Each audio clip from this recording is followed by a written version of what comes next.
Today we are going to learn the relation between force, thrust and pressure.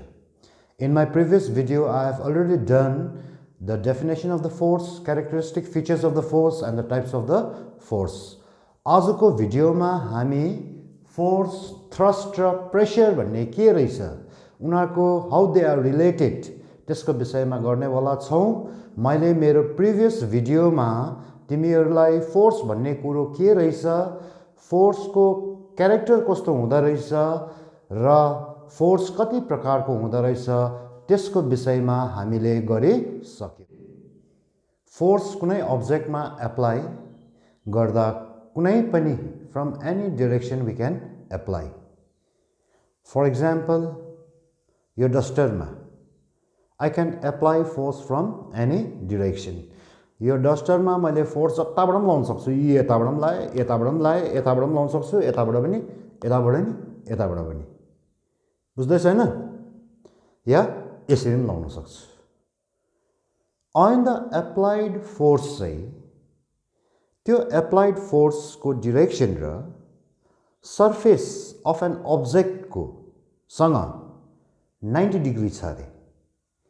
जस्तै यो marker र duster को surface सँग तिमीले अहिले प्रोटेक्टरले नाप्यो भने यसलाई यो एंगललाई 90 degree or they are perpendicular to each other. बुझेन?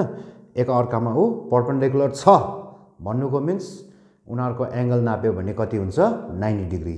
को एप्लाइड फोर्स र सर्फेस अफ द डस्टर। बुझेन?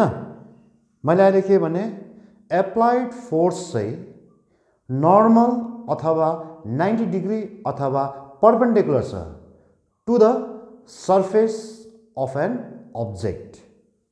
बुझेन? त्यति बेला यो फोर्सलाई म थ्रस्ट भन्छु।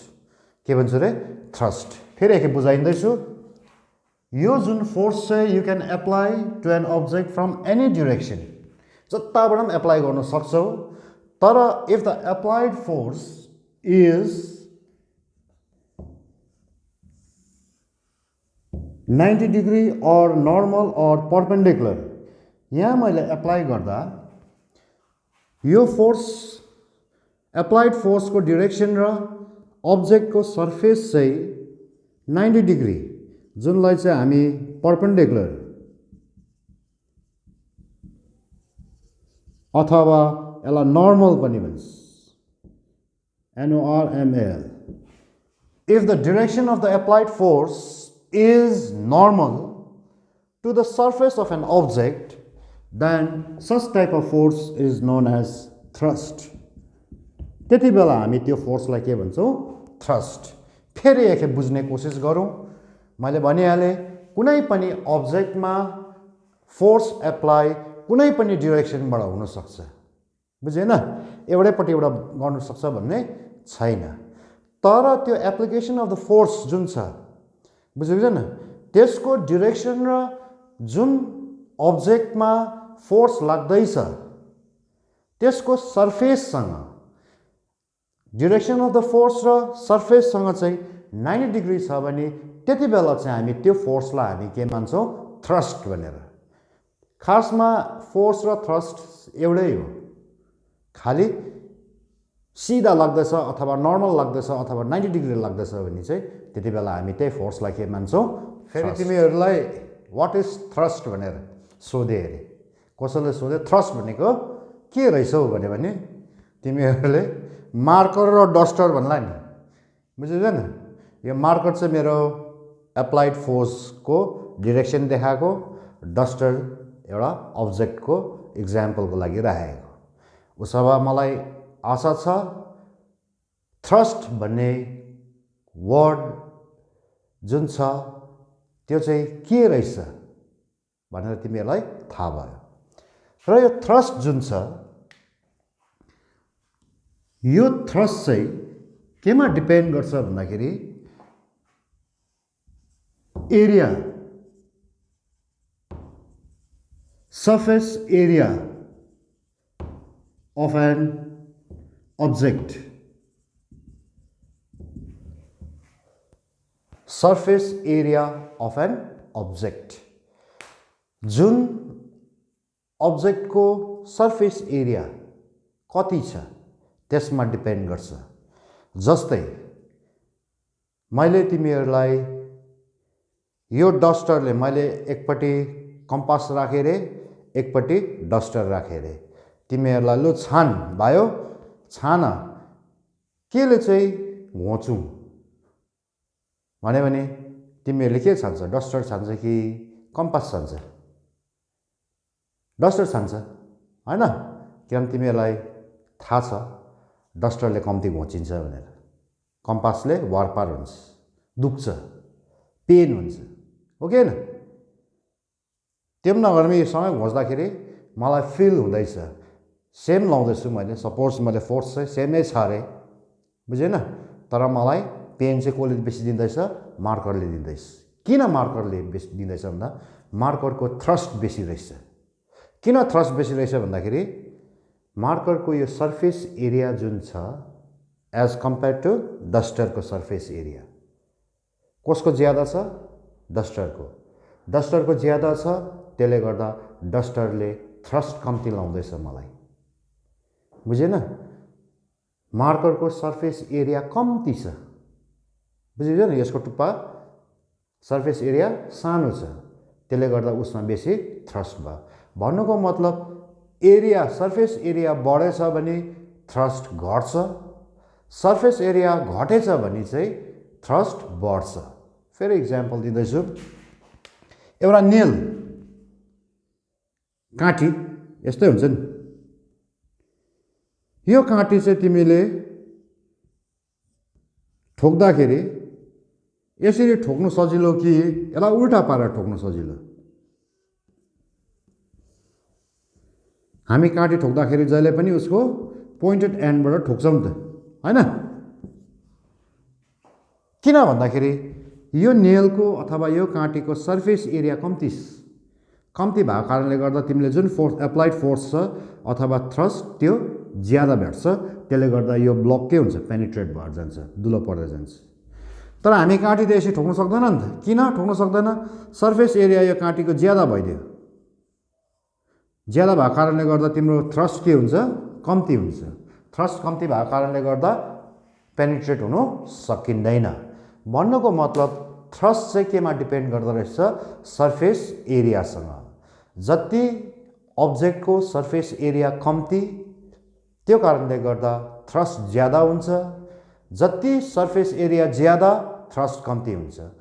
त्यो कारणले गर्दा हामी पेनिट्रेटिङ अब्जेक्टहरू, दुलो पार्ने अब्जेक्टहरू जस्तै झ्याम्पल भयो, बुझेन? निडल भयो, हो कि हैन? स्पियर भाला भयो, इभन तिम्रो नाइफको छुरीको या खुकुरीको जुन त्यो कटिङ एज काट्नेपट्टि जुन त्यो एज धार पातलो हुन्छ नि त, जति पातलो जति सर्फेस एरिया कम्ती त्यति लाग्ने भन्छ नि। खासमा के भएको रहेछ? थ्रस्ट ज्यादा हुन्छ उनीहरूमा, बुझ्यो? र अहिले हामीले के बुझ्यौँ? फोर्सको डिरेक्सन हेरेर नै त्यसलाई थ्रस्ट मानिँदो रहेछ। त्यो थ्रस्ट चाहिँ खासमा केही पनि होइन रहेछ, एक्चुअली के रहेछ त्यो चाहिँ फोर्स जब कुनै अब्जेक्टमा पर्पेन्डिकुलरली एप्लाइड हुँदैछ अथवा एप्लाई हुँदैछ त्यसलाई हामी थ्रस्ट मान्छौँ।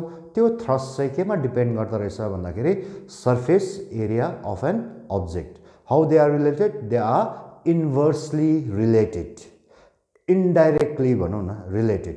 Indirectly related means surface area बढ्दा थ्रस्ट घट्दो रहेछ, सर्फेस एरिया घट्दा थ्रस्ट बढ्दो रहेछ। उसो भए मलाई थाहा भयो थ्रस्ट चाहिँ जति एरिया कम्ती त्यति ज्यादा, जति एरिया बेसी थ्रस्ट त्यति कम्ती। भन्नुको मतलब all this are effect of thrust, हैन? र यो इफेक्ट अफ थ्रस्ट जुन छ, यही effect of thrust, effect of thrust in terms of quantity भनौँ न, टर्म्स अफ क्वान्टिटी,